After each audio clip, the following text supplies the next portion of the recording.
Hello बच्चों, चलिए प्रश्न पढ़ते हैं। निम्नलिखित में से कौन से एकल समुच्चय है जिसमें पहला हमें दिया गया है एक समुच्चय है एक्स। एक्स अंग्रेजी वर्णमाला का एक अक्षर है जो जेड के बाद आता है। दूसरा में दिया गया है बी समुच्चय जिसमें अवयव है शून्य है। तीसरा दिया गया है सी समुच्चय जिसमें लिखा हुआ है एक्स। एक्स प्लस 4 बराबर 4। चौथा है हमारे पास डी समुच्चय जिसमें लिखा हुआ है एक्स। एक्स की घात 2 माइनस 4 एक्स प्लस 4 बराबर 0। और पांचवा समुच्चय ई है जो लिखा हुआ है x. X belongs to N और एक्स का मान 6 से बड़ा और 9 से छोटा है। तो मुख्य अवधारणा, तो हमारा जो प्रश्न है वो समुच्चय से संबंधित है जिसके अंदर हमें बात की गई है एकल समुच्चय। देखो भाई, हमारा जो एकल समुच्चय है वो क्या होता है जिसमें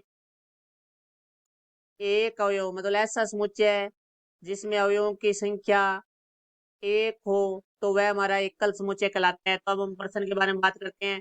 तो पहला उसने कहा है अंग्रेजी वर्णमाला का अक्षर तो जेड जेड के बाद आता है। तो जेड के बाद कोई भी अक्षर नहीं आता, इसका मीन्स इसके अंदर कोई समुच्चय नहीं है। तो ये फाई होगा। तो ये हमारा एकल समुच्चय नहीं है क्योंकि इसके अंदर कोई अवयव ही नहीं है, जबकि एकल समुच्चय में हमारा एक अवयव होता है। अब दूसरा हमारे समुच्चय बी, उसमें हमारे पास अवयव है शून्य। तो इसके अंदर एक अवयव है, इसका अर्थ हुआ कि ये हमारा एकल समुच्चय है। अब हम बात करते हैं तीसरे के लिए। तो तीसरा हमारे पास है समुच्चय सी जो लिखा हुआ है एक्स। एक्स प्लस 4 बराबर है हमारा है 4। तो देखो भाई, हम इसको हल करेंगे।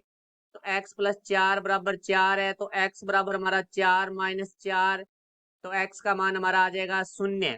तो यहाँ से हमारे पास सी समुच्चय है वो आ चुका है 0। देखो, इसके अंदर भी हमारा एक अवयव है। तो इसका अर्थ हुआ कि ये हमारा एकल समुच्चय है।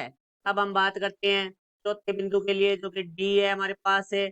देखो भाई, डी समुच्चय में हमारे पास लिखा हुआ है एक्स। एक्स की घात 2 माइनस 4 एक्स प्लस 4 बराबर 0। यहाँ एक द्विघात समीकरण है, इसको हम पहले हल करेंगे।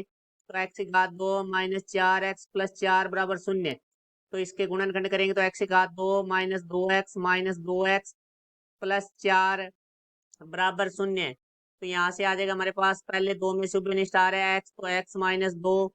अंतिम दो में से हमारा माइनस 2 उभय स्टार है तो एक्स माइनस 2 बराबर 0। अब हमारा एक्स माइनस 2 उभय स्टार है तो पीछे रह गया हमारे पास एक्स माइनस 2 बराबर 0। तो ये हमारा बन गया एक्स माइनस 2 की घात 2 बराबर है 0। तो दोनों तरफ वर्गमूल करेंगे तो हमारे पास है आ जाएगा एक्स माइनस 2 बराबर 0। तो यहाँ से एक्स बराबर हमारे पास आ जाएगा 2। तो हमारा जो डी समुच्चय है उसके अंदर अवयव होगा 2। तो इसके अंदर भी हमारा एक ही अवयव है तो ये भी हमारा एकल समुच्चय है। तो अब हम पांचवें बिंदु के लिए बात करते हैं। तो पांचवा बिंदु हमारे पास है ई जिसके अंदर हमारे पास लिखा हुआ है x. X belongs to N तथा एक्स का जो मान है वो 6 से तो बड़ा है और 9 से छोटा है। तो एन का अर्थ होता है प्राकृत संख्या। तो प्राकृत संख्या हमारे एक से शुरू होती है, लगातार एक एक बढ़ती जाती है। तो यहाँ से देखो 6 से बड़ी प्राकृत संख्या 7 होगी, 7 के बाद 8 होगी। तो इसके अंदर हमारे दो अवयव हैं। तो इसका अर्थ यह है कि ये हमारा